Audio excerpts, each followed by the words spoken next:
नमस्ते दर्शक हो, आइए देखते हैं भारत का सौंदर्य और वैभव। ये भारत का सौंदर्य और वैभव देखने के लिए हम महाराष्ट्र के संभाजीनगर के पास में से केवल 80-90 किलोमीटर होने वाले अनवा नाम के छोटे से ग्राम में आए हैं। ये अनवा ग्राम में मेरे पीछे जो आपको दिख रहा है, ये ईस्वी सन 1200 का, लगभग 1200 के आसपास का प्राचीन शिव मंदिर आज के चलचित्र में हमें देखना है। ये प्राचीन शिव मंदिर अत्यंत सुंदर है। आज ये मंदिर हम जो देखने वाले हैं, ये कोपेश्वर मंदिर खिद्रापुर, या हमने अनेक ऐसे प्राचीन मंदिर हमारे वाहिनी पर देखे हुए हैं। ऐसे ही सुंदर प्राचीन मंदिर और अत्यंत सुंदर स्थापत्य कला इस मंदिर में है। इसके लिए हम इस मंदिर के दो चलचित्र बना रहे हैं। एक चलचित्र में हम मंदिर अंदर से देखेंगे और दूसरे भाग में हम मंदिर बाहर से देखेंगे। तो आपसे प्रार्थना है कि इस मंदिर के दोनों भाग अवश्य देखिएगा। मंदिर में प्रत्यक्ष प्रवेश करने से पहले हमें सामने ही दो द्वारपाल दिखाई देते हैं। सामान्यतः इन द्वारपालों को जय विजय कहा जाता है। अभी ये 11वें या 12वें शतक में बनाया हुआ मंदिर है, तो यहाँ के शिल्प थोड़े से जीर्ण हुए हैं, किंतु सुंदर शिल्प का हमें इस मंदिर में देखने के लिए मिलने वाली है। इसीलिए हम लोग इस मंदिर के दो चलचित्र बनाने वाले हैं। अभी आप देख सकते हैं पटल पर द्वारपाल, जो हमें मंदिर में जाने से पहले देखने के लिए मिलते हैं। द्वारपालों के ऊपर का सुंदर नक्काशी भी देख सकते हैं। अत्यंत सुंदर नक्काशी हमें मंदिर में प्रवेश करने से पहले ही देखने को आरंभ होता है। मंदिर में ऊपर जाने के लिए कुछ सीढ़ियां बनाई गई है और ऊपर ऊंचाई पर जाकर हम मंदिर के सभा मंडप में प्रवेश करते हैं। अभी जो हमने सीढ़ियां देखी थी, उन सीढ़ियों से ऊपर आने के बाद हमें ये चौथरा दिखाई देता है। संभवतः ऐसी है कि ये मंदिर का चौथरा विष्णु यंत्र के आकार का बनाया गया हो, क्योंकि हमने ऐसे अनेक मंदिर देखे हुए हैं जहां पर जो देवता का मंदिर होता है, उस देवता के यंत्र का आकार उस मंदिर के चौथरे को बनाया जाता है। वैसी संभावना यहाँ पर भी है। चौथरे से ऊपर 4-5 सीढ़ियां चढ़कर हम जाते हैं तो हमें मंदिर के प्रवेश मंडप का दर्शन हो जाता है। इस प्रवेश मंडप को भी बाहर की बाजू से अत्यंत सुंदर नक्काशी बनाई गई है। इसको सुंदर स्तंभ बनाए गए हैं। बाहर का नक्शीकाम हम मंदिर के दूसरे चलचित्र में देखने वाले हैं। तो अभी हम प्रवेश मंडप में जाते हैं और वहां का अंदर का नक्शीकाम देख लेते हैं। इस प्रवेश मंडप को 4 स्तंभ बनाए गए हैं। चारों स्तंभों के चारों दिशाओं में नक्काशी बनाई गई है। अभी आप पटल पर देख सकते हैं, हाथी पर बैठा हुआ, भाला फेंकता हुआ शिल्प हमें देखने को मिलता है। उसकी दूसरी बाजू में आप देख सकते हैं कीर्तिमुख हमें देखने के लिए मिलता है। ये कीर्तिमुख है और ऐसे ही चारों बाजू में नक्काशी बनाई गई है। मैं अभी इस स्तंभ की तीसरी बाजू आपको दिखाता हूँ। आप थक कर रह जाएंगे, इतना सुंदर नक्काशी आपको इस मंदिर में देखने के लिए मिलने वाला है। उसी स्तंभ की हम तीसरी बाजू देख रहे हैं। जैसे उस बाजू में देखा था, वैसे ही यहाँ पर भी एक कीर्तिमुख बनाया गया है और उसके बाजू में एक व्याल शिल्प चौथी बाजू में बनाया गया है। अगला स्तंभ देखते हैं। प्रवेश मंडप का दूसरा स्तंभ अभी हम देख रहे हैं, जहां पर आप तुतारी बजाती हुई दो महिलाओं को देख सकते हैं। उसकी बाजू में एक व्याल शिल्प बनाया गया है और उसके नीचे हंस पक्षियों की पट्टी बनाई हुई हमें देखने के लिए मिलती है। इसको चारों बाजुओं से ऐसे हंस पक्षी बनाए गए हैं। हंस पक्षियों के ऊपर नीचे आप देखेंगे तो यहाँ पर आप व्याल शिल्प एक देख सकते हैं। ऐसे व्याल अनेक स्तंभों में हमें देखने के लिए मिलने वाले हैं। उसी स्तंभ की तीसरी बाजू है जहां पर कीर्तिमुख हमें देखने के लिए मिलता है और उसके नीचे हंस पट्टी। इस मंदिर में ऐसे स्तंभ और ऐसा सुंदर नक्काशी हमें इतना देखने को मिलने वाला है कि प्रत्येक शिल्प का हम वर्णन नहीं कर सकते हैं। इसलिए हम आपको पटल पर दिखाते जाएंगे, आप देखते जाइए। कुछ विशेष शिल्प हमें दिखाई दिए तो उनका हम विस्तृत वर्णन करेंगे। आप देखते रहिए, ध्यान देकर देखते रहिए, आपसे प्रार्थना है। हमें चलचित्र की समय की मर्यादा है, इसलिए हम ऐसा कर रहे हैं। आपको पटल पर शीघ्र गति में दिखाते जाएंगे, आप देखते रहिएगा। आपसे अन्य एक प्रार्थना है कि मैं जो हिंदी बोलने का प्रयास करता हूँ, मेरी हिंदी आप ध्यान से सुनेंगे तो आपके ध्यान में आएगा कि अरबी फारसी शब्द रहित हिंदी बोलने का मैं प्रयास करता रहता हूँ। अरबी फारसी शब्दों के स्थान पर मैं संस्कृत निष्ठ या अपने स्थानिक भाषा के शब्द बोलने का प्रयास करता रहता हूँ। यदि आपको अरबी फारसी रहित मेरी हिंदी का ये प्रयास अच्छा लगता रहेगा तो कृपया कमेंट में या टिप्पणी में अवश्य लिख दीजिएगा। मेरे जैसा अरबी फारसी रहित हिंदी बोलने का प्रयास आप भी कर सकते हैं। अभी हम मंदिर के तीसरे स्तंभ के ऊपर का भाग देख रहे हैं, जहां पर हमें नाग देवता दिखाई देती है और तीसरे स्तंभ के ऊपर का सुंदर नक्काशी काम आप देख सकते हैं। ये एक विशेष शिल्प आप देख लीजिए, अत्यंत सुंदर शिल्प हमें यहाँ पर देखने के लिए मिला। ये है मंदिर के प्रवेश मंडप का चौथा स्तंभ। इसके ऊपर भी तुतारी बजाती हुई महिलाएं, कीर्तिमुख तथा हंसों की पट्टी, जैसे हमने अन्य 3 स्तंभों में देखा था छोटे छोटे आकार के शिल्प, वैसे ही समान शिल्प किंतु थोड़ी सी विविधता इस चौथे स्तंभ पर भी बनाई गई हमें देखने के लिए मिलती है। बाहर की बाजू में अभी आपको जो पटल पर दिख रहा है, ये मंदिर के सबसे बाहरी अंग का भाग है। इस स्तंभ पर भी अत्यंत सुंदर नक्काशी बनाई गई है। अभी हम प्रवेश मंडप का छत अंदर से देख रहे हैं। आप सामने देख सकते हैं पटल पर 3 देवताओं के छोटे छोटे मंदिर ऊपर की दिशा में बनाए हुए आपको दिखाई देंगे। बाई बाजू में हम देखेंगे तो हमें गणेश जी का एक शिल्प, सुंदर शिल्प दिखाई देता है, और उसके सामने वाली बाजू में भी हमें 3 मंदिर छोटे छोटे बनाए हुए देखने के लिए मिलते हैं। प्रवेश मंडप के मुख्य छत की दिशा में यदि हम देखेंगे तो आप आश्चर्य से थक्क हो जाएंगे। अभी ये जीर्ण हुआ है। एक ही अखंड पाषाण में बनाया हुआ सुंदर 3D प्रोजेक्टेड टाइप का झूमर हमें ऊपर देखने के लिए मिलता है, जो प्रवेश मंडप के छत में लगा हुआ है। अभी हम मुख्य सभा मंडप का प्रवेश द्वार देख रहे हैं, जो नीले रंग के 2 लोहे के आपको गर्डर दिखाई दे रहे हैं। ये इतिहास पुरातत्व विभाग ने मंदिर को आधार देने के लिए लगाए हुए हैं। इस सभा मंडप के प्रवेश द्वार को भी 4 स्तंभ बनाए गए हैं। ये 4 स्तंभ अभी जो आपको पटल पर दिख रहे हैं, ये छोड़कर यहाँ पर लगभग 50 के आसपास स्तंभ हमें देखने के लिए मिलते हैं। 1 2 3 4 ये सभा मंडप के प्रवेश द्वार को बनाए हुए स्तंभ है। इसमें से अभी एक एक करके स्तंभ हम देखेंगे, सारे तो नहीं देख पाएंगे, किंतु हम कुछ विशेष दिया तो आपको दिखाएंगे। आप पटल पर जो जो सुंदर नक्काशी दिख रही है वो देखते रहिएगा, ध्यान देकर देखिएगा, ये आपसे प्रार्थना है। अभी सभा मंडप के आजू बाजू में जो 50 स्तंभ बनाए गए हैं, ये 50 स्तंभों के ऊपर तो इतना सुंदर नक्काशी है कि आप फिर से मैं बोल रहा हूँ, थक्क हो जाएंगे। विविध प्रकार की सूर्य सुंदरियां हमें देखने के लिए मिलती है। प्रत्येक स्तंभ के निचले स्तर में हमें बड़े आकार की लगभग 3 फुट आकार की सूर्य सुंदरियां देखने के लिए मिलती है। उसके ऊपर कुछ देव देवताओं के शिल्प हमें देखने के लिए मिलते हैं। कुछ समाज जीवन के शिल्प उसके ऊपर के थोड़े छोटे स्तर में हमें देखने के लिए मिलते हैं। कीर्तिमुख अनेक स्थानों में हमें देखने के लिए मिलते हैं। समाज जीवन इसलिए मैं कह रहा हूँ कि उस कालावधि का समाज जीवन हमें पाषाण में बनाया हुआ यहाँ पर देखने के लिए मिलता है, और नीचे से लेके ऊपर तक छोटे छोटे आकार के होते जाने वाले शिल्प हमें प्रत्येक स्तंभ पर देखने के लिए मिलते हैं। और ऐसे 50 स्तंभ एक सभा मंडप में है। अभी आप यक्षिणी देख रहे हैं ऊपर के भाग में, प्रत्येक स्तंभ के ऊपर ऐसी टाइप की यक्षिणियां बनाई गई है, जो मंदिर के चारों कोनों में आपको देखने के लिए मिलेगी। अभी हमने केवल एक स्तंभ का एक बाजू देखा है, ऐसे ही हम कुछ विशेष स्तंभ आपको दिखाते हैं, उनकी झलक आपको दिखाते हैं, आप देखते रहिएगा। इन स्तंभों के ऊपर बड़े आकार में, मध्यम आकार में और छोटे आकार में जो सूर्य सुंदरियां हमें देखने के लिए मिलती है, उनमें हमें विविध शस्त्र हाथ में लिए हुए भी सूर्य सुंदरियां देखने के लिए मिलती है। विविध देव देवता देखने के लिए मिलते हैं।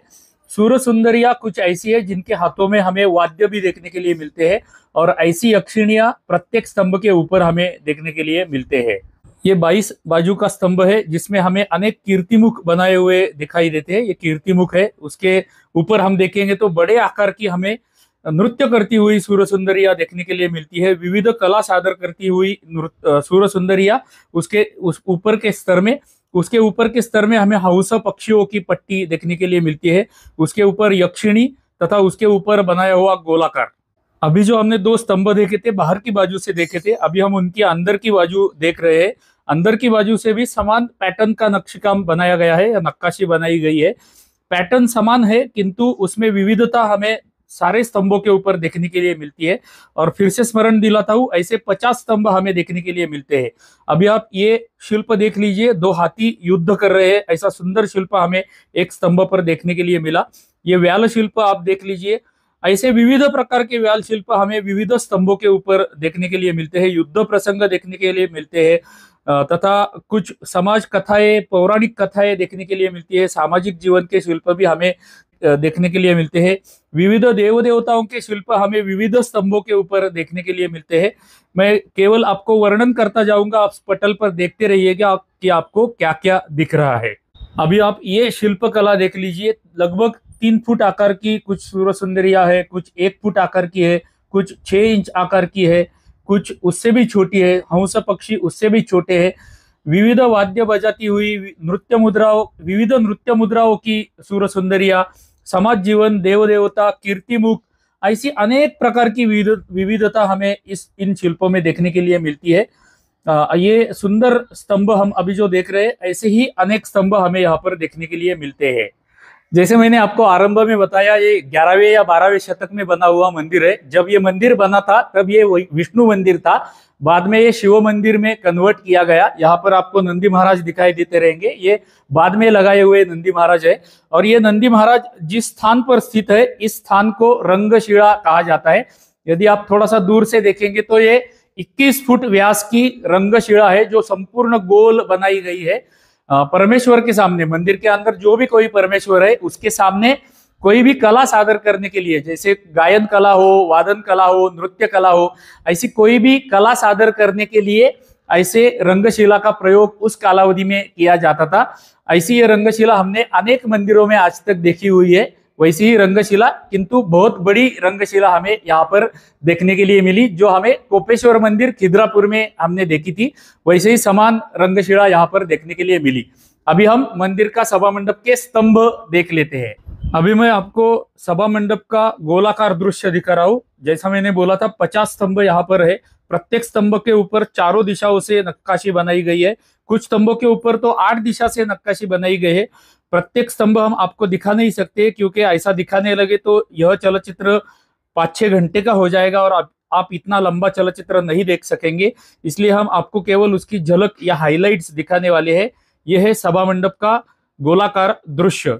अगला स्तंभ देख लेते हैं। सबसे नीचे के स्तर में कुछ देव देवताएं, उनके ऊपर विविध मुद्राओं की सूर्य सुंदरिया, लगभग 3 फुट आकार की सूर्य सुंदरिया है। इस मंदिर में भी मुगलों ने आकर तोड़फोड़ की है। इतनी सुंदर शिल्पकला उन्होंने आकर हथौड़े से तोड़ दी गई है, फिर भी हमें इतना सब कुछ देखने के लिए मिलता है। मूलतः ये मंदिर विष्णु मंदिर होने के कारण यहाँ पर हमें विष्णु के अनेक शिल्प देखने के लिए मिलते हैं। विष्णु भगवान के शिल्प आप यहाँ पर देख सकते हैं। शंख, चक्र, पद्म, गदा हाथ में लिए हुए विष्णु का शिल्प। कुछ बुद्ध रूप में भी विष्णु के अवतार हमें देखने के लिए मिलते हैं। सूर्य सुंदरिया तो सैकड़ों की संख्या में है। ऐसे हंस पक्षी हमें अनेक देखने के लिए मिलते हैं। और ऐसा प्रत्येक स्तंभ पर बनाया गया है। इसका वर्णन मैं करता नहीं जाऊंगा, आप पटल पर जो देख रहा है उसका आनंद लेते रहिए। ऐसे अनेक शिल्प, सैकड़ों हजारों शिल्प हमें, किंतु उसमें विष्णु भगवान के शिल्पों की संख्या अधिक देखने के लिए मिलती है, क्योंकि मूलतः यह मंदिर विष्णु का मंदिर था। पश्चात कालावधि में उसको शिव मंदिर बनाया गया था। कुछ गणेश जी के शिल्प भी हमें इन स्तंभों के ऊपर देखने के लिए मिलते हैं। विविध प्रकार के देवी के रूप भी हमें इन स्तंभों के ऊपर देखने के लिए मिलते हैं, जो अत्यंत देखने जैसे है। मैं सबका वर्णन नहीं कर सकता हूँ, आप आनंद लेते जाइए। जितना भी मैं वर्णन कर रहा हूँ, जितने भी शिल्प आपको दिखा रहा हूँ, ऐसी विविधता हमें प्रत्येक स्तंभ के 8 दिशाओं से देखने के लिए मिलती है। ये आप देख सकते हैं, ऐसे छोटे छोटे आकार के शिल्प 8 दिशाओं में बनाए गए हैं और अत्यंत बारीक आकार के बनाए गए ये समाज जीवन के शिल्प भी हमें कुछ स्तंभों के ऊपर देखने के लिए मिलते हैं। ये नंदी बैल के साथ में कुछ 2 महिलाएं दिखाई गई है, हार हाथ में लिए हुए महिलाएं है, वाद्य बजाती हुई महिलाएं है। ऐसे अनेक समाज जीवन के प्रसंग भी हमें इस मंदिर में देखने के लिए मिलते हैं। ये चलचित्र थोड़ा सा लंबा होने वाला है, तो आपसे प्रार्थना है कि थोड़ा सा धीरज रख के ये चलचित्र देखिएगा। हमारी वाहिनी पर आपको ऐसे सैकड़ों मंदिर देखने के लिए मिलने वाले हैं। महाराष्ट्र के, गुजरात के, जम्मू कश्मीर के अनेक मंदिर, आपको ऐसे प्राचीन मंदिर दिखाना ही हमारे वाहिनी की विशेषता है। तो इसलिए आपसे प्रार्थना है कि यदि अभी तक आपने हमारी वाहिनी को यूट्यूब पर सब्सक्राइब तथा ऑटो प्ले पर देख रहे हैं, तो ऑटो प्ले पर हमारी वाहिनी को फॉलो भी कर दीजिए। ये भी आपसे हृदयपूर्वक प्रार्थना है। अभी हम जो देख रहे हैं, ये सभा मंडप के बाहर की बाजू में प्रवेश मंडप के जैसे 3 दिशाओं में 3 मंडप बनाए गए हैं, उसका छत देख रहे हैं। आप कल्पना कर सकते हैं कि चलचित्र में आपको इतना सुंदर दृश्य देखने के लिए मिल रहा है, तो प्रत्यक्ष में ये मंदिर कितना सुंदर रहेगा। और दूसरा मुख्य बिंदु ये है कि हम आपको केवल उसकी झलक दिखा रहे हैं, हम पूरा मंदिर आपको दिखा ही नहीं सकते, क्योंकि इतना 4-5 घंटे का मंदिर आप देख नहीं सकते, या 4-5 घंटे का चलचित्र आप देख नहीं सकते हैं। यह है बाहर की बाजू में बनाया हुआ एक मंडप, जो बाई बाजू में है। सभा मंडप के तीनों बाजू में, बाहर की बाजू में बनाए हुए ऐसे प्रवेश मंडप के जैसे जो मंडप है, उनके ऊपर भी अत्यंत सुंदर नक्काशी हमें देखने के लिए मिलती है, जो देखकर हम थक कर रह जाते हैं। इतनी सुंदर नक्काशी और इतने सुंदर शिल्प हमें इन मंडपों में, बाहर के बाजू के मंडपों में भी देखने के लिए मिलते हैं। आप अभी कल्पना कीजिए कि 21 फुट व्यास की रंगशिला है, उसके केंद्र स्थान में कोई भी स्तंभ नहीं है। सारे स्तंभ 21 फुट की रंगशिला की बाहर की बाजू से बनाए गए हैं और मध्य में बिना आकार का इतना सुंदर नक्काशी बनाया गया है। ये सारे स्तंभ हम देखते ही देखते रह जाते हैं, मैं इनका वर्णन नहीं कर पा रहा हूँ, इतना सुंदर नक्काशी हमें यहाँ पर देखने के लिए मिलती है। इस रंगशिला के ऊपर का जो छत का भाग है वो भी अत्यंत दर्शनीय है, वो अभी हम देख लेते हैं। आप फिर से नोटिस कर लीजिए, कोई भी स्तंभ मध्य में केंद्र स्थान में नहीं है, सारे 50 स्तंभ बाहर की बाजू से बनाए गए हैं और उसके ऊपर का छत बनाया गया है। मुख्य सभा मंडप का छत में अनेक स्तर बनाए गए हैं, प्रत्येक स्तर में एक पैटर्न बनाया गया है, नक्काशी का पैटर्न बनाया गया है। सूर सुंदरियों की मालिका है, यक्षिणियों की मालिका है, कीर्ति मुखों की मालिका है, देव देवताओं के शिल्पों की एक मालिका है, गोल गोल आकार के शिल्प बनाए गए हैं उनकी एक मालिका है। ऐसे विविध स्तरों में हमें विविध पद्धति के शिल्प ऊपर की दिशा में देखने के लिए मिलते हैं, जिसमें से हम एक एक स्तर देख लेते हैं। अभी आप सबसे नीचे वाला स्तर देख रहे हैं, आप पटल पर देखते रहिए, मैं सबका वर्णन नहीं कर सकता हूं क्योंकि 21 फुट व्यास की रंगशिला के ऊपर का ये छत का गोलाकार है। अनेक स्तर इनमें बनाए गए हैं और प्रत्येक स्तर में विविध प्रकार के शिल्प बनाए गए हैं। जैसे मैंने अभी वर्णन किया था, अनेक यक्षिणियों का एक स्तर है, कीर्तिमुखों का एक स्तर है, सूर सुंदरियों का एक स्तर है। सूर सुंदरियों में भी विविधता हमें देखने के लिए मिलती है, सैकड़ों प्रकार के झूमर हमें इस छत पर देखने के लिए मिलती है। और सबसे मध्य में यदि हम देखेंगे तो आप आश्चर्य से थक ही हो गए रहेंगे या जाएंगे, ऐसा सुंदर छत हमें मध्य में ऊपर की दिशा में देखने के लिए मिलता है। अभी आप फिर से कल्पना कीजिए कि इतने बड़े आकार का पाषाण लेना है, उसमें से ये 3D टाइप का झूमर बनाना है और उसको इतने ऊपर जाकर उल्टी दिशा में लटकाना है, तो हमारे पूर्वज कितने कुशल कारागिर रहेंगे इसकी आप कल्पना कर सकते हैं। तथा ऐसे सुंदर मंदिर बनाने के लिए हमारे पूर्वजों ने हमारे लिए कितने करोड़ों अब्जावधि रुपए खर्च किए रहेंगे, और ये सारा भारत का सौंदर्य और वैभव हमारे लिए उन्होंने बना के रखा है। हमें इसका प्रचार तथा प्रसार करना चाहिए, इसलिए हमारी आपसे नित्य प्रार्थना रहती है, सदा सर्वदा प्रार्थना रहती है कि कृपया प्रत्येक चलचित्र को अधिकाधिक लोगों तक शेयर करते रहिएगा, अधिकाधिक लोगों को पहुंचाते रहिएगा, इनके लिंक्स अधिकाधिक लोगों को शेयर करते रहिएगा। आपको दिखाने के लिए इस मंदिर में इतना सब कुछ है कि मुझे ऐसा हो रहा है कि आपको क्या क्या दिखाऊं और क्या ना दिखाऊं। मंदिर के एक स्तंभ पर हमें यह गणेश जी का सुंदर शिल्प देखने के लिए मिला, लगभग 6 इंच आकार का ये शिल्प है। दोनों बाजू में गणेश जी के रिद्धि और सिद्धि का भी शिल्प हमें देखने के लिए मिला। उस कालावधि के समाज जीवन का अन्य एक चित्र देख लेते हैं, शिल्प देख लेते हैं। अभी आप देख सकते हैं पटल पर हल्दी कूटी जा रही है या मिर्चियां कूटी जा रही है अथवा मसाले बनाए जा रहे हैं, ऐसा एक सुंदर समाज जीवन का शिल्प हमें यहाँ पर देखने के लिए मिला। सुंदर शिल्पकला का अन्य एक नमूना अभी आप पटल पर देख सकते हैं, ऐसा एक हमें शिल्प देखने के लिए मिला जहां पर हाथी के पैरों के नीचे एक व्यक्ति को कुचला जा रहा है, उसके बाजू में सूर सुंदरी नृत्य करती हुई नमस्कार मुद्रा में, दूसरी बाजू में पखवाज बजाती हुई या मृदंग बजाती हुई सूर सुंदरी देखने के लिए मिली, और उसके नीचे हंसों की पट्टी जो सारे स्थानों में हमें देखने के लिए मिलती है। इस मंदिरों के स्तंभों के ऊपर जो सूर सुंदरियां बनाई गई है, उनके अलंकार यदि आप देखेंगे तो अलंकार देखकर भी आप थक्क होने वाले हैं।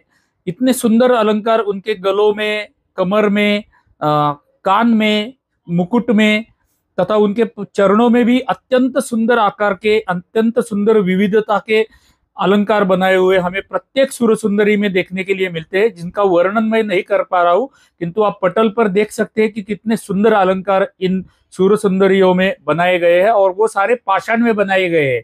अब ये जो जितने भी स्तंभ हम देख रहे हैं, 50 के ऊपर स्तंभ है, प्रत्येक स्तंभ के ऊपर 8 बाजू से या 4 बाजू से इतना सुंदर नक्काशी बनाया गया है। ये नक्काशी करते समय एक भी त्रुटि हो गई तो पूरा स्तंभ फेंक देना पड़ेगा। 10-12 फीट का इतना बड़े साइज का, बड़े आकार का पाषाण फेंक देना पड़ेगा और फिर से नया स्तंभ बनाना पड़ेगा। इतने कष्ट हमारे पूर्वजों ने हमारे लिए करके रखे हैं, और वो सौंदर्य भारत का देखने के लिए हमें आना चाहिए। जैसे इन यक्षिणियों में भी आपको सौंदर्य देखने के लिए मिलेगा। ये एक शिल्प नमूना देख लीजिए, बड़े आकार का शिल्प नमूना है, बांसुरी बजाती हुई सूर सुंदरी है, उसको भी सुंदर अलंकार पहनाए गए हैं सूर सुंदरी, और उसके बाजू में दूसरी सूर सुंदरी हमें देखने के लिए मिलती है, वो भी बांसुरी बजा रही है। रंगशिला के ऊपर बनाए गए या बिठाए गए नंदी महाराज बड़े आकार के हैं। उसके सामने यदि हम देखेंगे तो हमें महेश जहां पर अभी खड़ा है वहां पर हमें अंतराल के 4 स्तंभ दिखाई देते हैं। इन स्तंभों के ऊपर भी अत्यंत सुंदर नक्काशी है और उसके पीछे अंतराल, उसके पीछे गर्भगृह देखने के लिए मिलता है। अभी जो हमने अंतराल के बाहर के 4 स्तंभ देखे, उनके ऊपर भी अत्यंत सुंदर नक्काशी बनाई गई है। अंदर की बाजू से, बाहर की बाजू से, उस बाजू से, इस बाजू से, चारों बाजुओं से इसको सुंदर नक्काशी बनाई गई है और इतने सुंदर शिल्प है, इतने सुंदर शिल्पों की विविधता हमें देखने के लिए मिलती है, हम थक कर रह जाते हैं। ये देवी माता का मुखौटा भी यहाँ पर एक देखने के लिए मिलता है, जो वैशिष्ट है इस मंदिर का। और अनेक प्रकार के शिल्प हमें इन स्तंभों के ऊपर भी देखने के लिए मिलते हैं। ऐसे हंस पक्षी, समाज जीवन, विविध प्रकार के देव देवता, हाथ में हार ली हुई सूर सुंदरिया, वाद्य बजाती हुई, बांसुरी बजाती हुई, मृदंग बजाती हुई सूर सुंदरिया, युद्ध के कुछ प्रसंग, ऐसे अनेक प्रसंग हमें इन स्तंभों के ऊपर भी देखने के लिए मिलते हैं। जैसे हमने अन्य स्तंभों के ऊपर देखी थी, वैसे ही बड़े आकार की सूर सुंदरिया निचले स्तर में है। ये सूर सुंदरिया नमस्कार की मुद्रा में नृत्य करती हुई, कुछ वाद्य बजाती हुई, ऐसे विविध मुद्राओं की सूर सुंदरिया हमें सारे स्तंभों के ऊपर विविध आकार में देखने के लिए मिलती है। विष्णु भगवान के अनेक शिल्प सारे स्तंभों के ऊपर हमें स्थान स्थान पर देखने के लिए मिलते हैं और कीर्ति मुखों की मालिका भी देखने के लिए मिलती है। बाहर का सभा मंडप तथा अंतराल का अंतराल, इनके मध्य में भी एक छोटा सा मंडप बनाया गया है। उसके छत में भी हम देखेंगे तो ये अभी जो आप देख रहे हैं, अत्यंत सुंदर 3D प्रोजेक्टेड टाइप का शिल्प काम हमें ऊपर छत में देखने के लिए मिलता है, जो अंतराल के पहले है।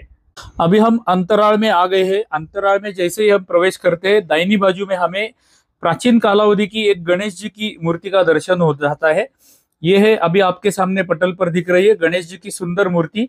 ये सुंदर उस कालावधि में रहेगी, अभी मुगलों ने इसे भंग कर दिया है, इसलिए ये थोड़ी सी जीर्ण हुई है, क्षति पहुंची है उसको। किंतु इस देवकोष्ठक के स्तंभ आप देखते जाइए, स्तंभों के ऊपर अत्यंत सुंदर नक्काशी बनाई गई है।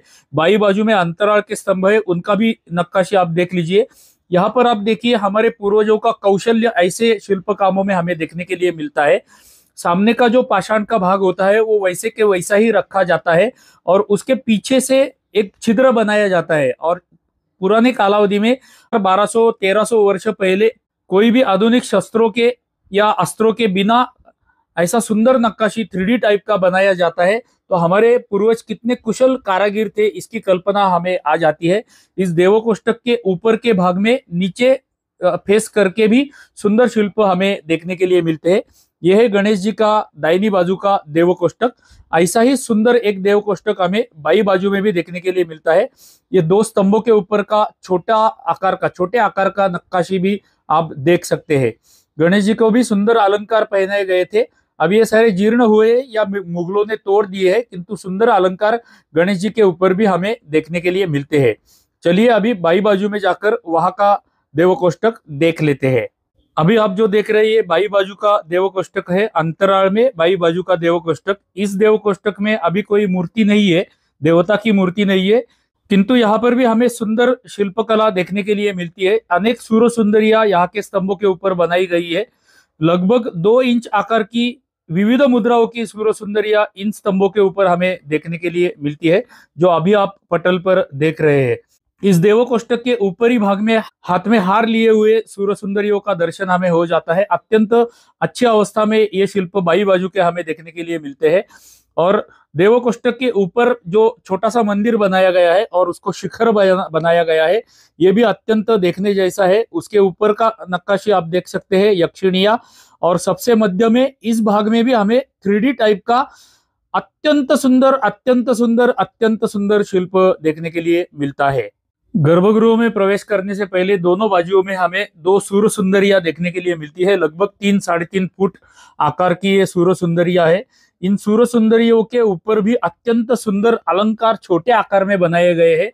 आप देख सकते हैं उसके गले के अलंकार, उसके मुकुट के अलंकार, उसके कान के अलंकार और उसके ऊपर का बनाया हुआ सुंदर नक्काशी काम। जैसे इस दाई बाजू में हम सूर्य सुंदरी देख रहे हैं, ऐसे ही सूर्य सुंदरी बाई बाजू में भी हमें देखने के लिए मिलती है, जो गर्भगृह से पहले दोनों बाजुओं में है। मुख्य गर्भगृह का जो प्रवेश द्वार है, वो प्रवेश द्वार के ऊपर भी अत्यंत सुंदर नक्काशी देखने के लिए हमें मिलती है, दोनों बाजुओं में। और उसके ऊपर भी सुंदर नक्काशी देखने के लिए मिलती है। बाई बाजू में और दाई बाजू में हमें 5-5 द्वारपाल दिखाई देते हैं। अभी तक आपके ध्यान में आया रहेगा कि ये मंदिर के शिल्पों का जो पैटर्न है वो विष्णु मंदिर के जैसा पैटर्न है, क्योंकि मैंने आरंभ में आपको बताया था कि प्रारंभ में ये विष्णु मंदिर था, किंतु बाद में उसे शिव मंदिर बनाया गया था। ये आप शिल्प काम देख लीजिए। मुख्य गर्भगृह के बाहर का बाई बाजू का शिल्प काम अभी हम देख रहे हैं, ये उम्बरठा है मंदिर गर्भगृह में प्रवेश करने का। और दाहिनी बाजू के द्वारपाल और सेम नक्शीकाम हमें दोनों बाजू में देखने के लिए मिलता है। नीचे से लेके भूमि से लेके ऊपर तक अत्यंत सुंदर। मैं इसका वर्णन नहीं कर पा रहा हूँ या कर रहा हूँ, क्योंकि हमें समय की मर्यादा है, किंतु आप पटल पर देखते जाइए, आप आनंद लेते रहिए। इतना सुंदर नक्काशी काम आपको यहाँ पर देखने के लिए मिलेगा। ये पैटर्न देख लीजिए, द्वार शाखाओं के ये पैटर्न है। जितने द्वारपाल प्रत्येक द्वार को होते हैं, उतने ही द्वार शाखाएं उस द्वार को होते हैं। तो यहाँ पर 5 द्वारपाल है तो 5 द्वार शाखाएं हमें देखने के लिए मिलती है। उसमें से जो मुख्य द्वार शाखा है उसके ऊपर अधिक नक्शीकाम बनाया हुआ दिखाई देता है। और ये अंदर सबसे अंदर वाली जो द्वार शाखा है उसके ऊपर और 2 नंबर या 3 नंबर के ऊपर भी हमें अनेक व्याल शिल्प तथा सूर्य सुंदरियों के छोटे छोटे आकार के शिल्प देखने के लिए मिलते हैं, जो एक एक बारीकी से हमें देखने पड़ते हैं। इतने सुंदर ये छोटे छोटे आकार के शिल्प द्वार शाखाओं पर बनाए गए हैं। और ध्यान में रखिए कि ये सारा नक्काशी जो है ये छिन्नी और हथौड़े के सहाय से बनाया गया है। इसमें कोई भी आधुनिक शस्त्र अस्त्र उनके पास नहीं थे, मशीनरी नहीं थी, ग्राइंडिंग मशीन नहीं थे, पॉलिश पेपर नहीं थे, फिर भी इतना सुंदर और इतना शार्प नक्काशी हमारे पूर्वजों ने हमारे लिए बना के रखा है। कहा वो मंदिर ऐसा शिल्पकला तोड़ने वाले लोग और कहा हमारे पूर्वज, उनकी हम बराबरी ही नहीं कर सकते हैं ऐसे सुंदर नक्काशी बनाने वाले लोगों के साथ में। तो ये आप गोलाई देख लीजिए, इतना शार्प गोलाई बनाया गया है, इतने छोटे आकार के सूक्ष्म आकार के नक्काशी बनाई गई है कि हम देखते ही देख के मैं वर्णन नहीं कर पा रहा हूँ, इतना सुंदर नक्काशी हमें देखने के लिए मिलता है। मेरी आपसे नित्य प्रार्थना रहती है कि आपके प्रभाग में भी, आपके क्षेत्र में भी ऐसे सुंदर सुंदर प्राचीन मंदिर आपको देखने के लिए मिलेंगे। और कोई भी क्षेत्र में आप जाएंगे तो वहां पर कोई प्राचीन मंदिर है क्या, आप थोड़ा सा इंक्वायरी किया कीजिए। और ऐसे कोई प्राचीन मंदिर में आप जाएंगे तो ये सुंदर शिल्पकला हमें बारीकी से देखनी चाहिए, क्योंकि ऐसे मंदिर बनाने के लिए हमारे पूर्वजों ने 100-150 वर्ष तथा कुछ कुछ मंदिर बनाने के लिए 300 वर्ष भी लगाए हुए हैं। और ऐसे सुंदर मंदिर हम 10 मिनट में देखकर बाहर नहीं निकल सकते हैं। ये सौंदर्य भारत का और ये भारत का वैभव हमें बारीकी से देखना चाहिए। आप कल्पना कीजिए, या आप, मैं फिर से वही बोल रहा हूं क्योंकि मेरे पास शब्द अधूरे पड़ रहे हैं इतना सुंदर नक्काशी काम देखकर। मैं आशान्वित हूं कि अरबी, फारसी, उर्दू शब्द रहित हिंदी बोलने का मेरा प्रयास आपको अच्छा लगा रहेगा। और आज से बॉलीवुड ने, कराची वुड ने, उर्दू फिल्म इंडस्ट्री ने हमें जो अरबी फारसी शब्द सिखाए वो छोड़कर आप भी शुद्ध हिंदी बोलने का प्रयास करेंगे। अभी आप जो पटल पर शिल्प देख रहे हैं, महेश ने उस शिल्प के सामने का जो पाषाण है उसके पीछे उंगली डाली हुई है और पाषाण के पीछे की उंगली वो हिला रहा है। तो आप कल्पना कर सकते हैं कि बिना कोई आधुनिक मशीनरी के इतना सुंदर नक्काशी काम 3D टाइप का हमारे पूर्वजों ने कैसे बनाया रहेगा। गर्भगृह के द्वार के ऊपर का नक्काशी आप देख लीजिए, मध्य में ललाट बिंब है, उसके ऊपर झुमरों की मालिका है, विविध प्रकार के शिल्प हमें इस क्षेत्र में, इस पट्टे में दिखाई देते हैं। उसके ऊपर के भाग में हमें 5 छोटे छोटे मंदिर बनाए हुए दिखाई देते हैं शिखर के साथ में, उनमें भी सूर्य सुंदरियों के सुंदर शिल्प हमें देखने के लिए मिलते हैं। और सबसे ऊपर मध्य में आप देखेंगे तो हमें अत्यंत सुंदर 3D प्रोजेक्टेड शिल्प बनाए हुए, कमल बनाए हुए देखने के लिए मिलते हैं। 3 कमल ऊपर की दिशा में हमें देखने के लिए मिलते हैं, बड़े आकार के हैं। संभवतः है कि आपको पटल पर छोटे दिखते रहेंगे, किंतु सुंदर और बड़े आकार के शिल्प हमें देखने के लिए मिलते हैं। नीचे हमें व्याल पट्टी दिखाई देती है जिसमें अनेक प्रकार के व्याल शिल्प हमें देखने के लिए मिलते हैं। तो अभी हमने अंतराल का ऊपरी भाग देख लिया। अभी गर्भगृह का उम्बरठा देखकर, या अभी आप जो पटल पर देख रहे हैं गर्भगृह का उम्बरठा है, ये देखकर हमें अंदर जाना है और अंदर के महादेव जी का दर्शन लेना है। तो चलिए महादेव जी का दर्शन करते हैं। ओम त्र्यंबकं यजामहे सुगंधिं पुष्टिवर्धनम् उर्वारुकमिव बन्धनान् मृत्योर्मुक्षीयमामृतात्। ओम तत्पुरुषाय विद्महे महादेवाय धीमहि तन्नो रुद्रः प्रचोदयात्। हर हर महादेव शंभो। मंदिर के गर्भगृह में भी हमें अत्यंत सुंदर नक्काशी देखने के लिए मिलती है, किंतु यहाँ पर प्रकाश व्यवस्था थोड़ी विपरीत है तथा हमें चलचित्र आरंभ करके बहुत समय हो गया है, इसलिए मैं आपको संक्षिप्त में दिखाता हूँ। सबसे ऊपर आप देखेंगे तो गर्भगृह में ऊपर का 3D टाइप का शिल्प काम आप देख लीजिए, सुंदर कमल बनाया गया है और उसके मध्य में, कमल के मध्य में हमें एक यक्षिणी देखने के लिए मिलती है जो छोटे आकार की है। तो चलिए अभी हम चलचित्र की इतिश्री करते हैं। तो दर्शक हो, महाराष्ट्र के अनवा नाम के छोटे से ग्राम में एक अत्यंत सुंदर विष्णु मंदिर हम देख रहे हैं। जैसा मैंने आरंभ में आपको बताया था, इस मंदिर में देखने जैसा बहुत कुछ है, इसलिए हमने इसके 2 चलचित्र करने का निर्णय किया है। उसमें से पहले चलचित्र की हम यहाँ पर इतिश्री करने वाले हैं। आशा करते हैं कि ये जो पुराना विष्णु मंदिर था, बाद में जो शिव मंदिर में कन्वर्ट किया गया, वो आपको अच्छा लगा रहेगा। अभी हमने मंदिर अंदर से केवल देखा है और गर्भगृह तक देखा है। इसके दूसरे भाग में यानी कि अगले चलचित्र में हम मंदिर बाहर से देखने वाले हैं। तो आपसे प्रार्थना है कि इसका दूसरा भाग भी अवश्य देखिए। अभी हमारी नित्य की प्रार्थना आपसे करनी रहती है, वो तो मैं करने ही वाला हूँ, ताकि आपको लगेगा कि यह चलचित्र में सत्य में अंत हुआ है। तो आइए अंत की प्रार्थना सुनते हैं। तो दर्शकों, हमारी नित्य की प्रार्थना आपसे रहती ही है कि यदि हमने दिखाए हुए प्राचीन मंदिर आपको अच्छे लगते रहेंगे तो हर चलचित्र को कृपया लाइक किया कीजिएगा। एक छोटा सा कमेंट यानी कि टिप्पणी प्रत्येक चलचित्र को करते रहिएगा। यदि अभी तक आपने हमारे वाहिनी को सब्सक्राइब नहीं किया है तो सब्सक्राइब भी कीजिए, यह आपसे करबद्ध प्रार्थना है। चलिए तो मिलते हैं ऐसे ही किसी प्राचीन और सुंदर मंदिर में अगले चलचित्र में। तब तक के लिए आप सभी को हर हर महादेव। धन्यवाद धन्यवाद धन्यवाद।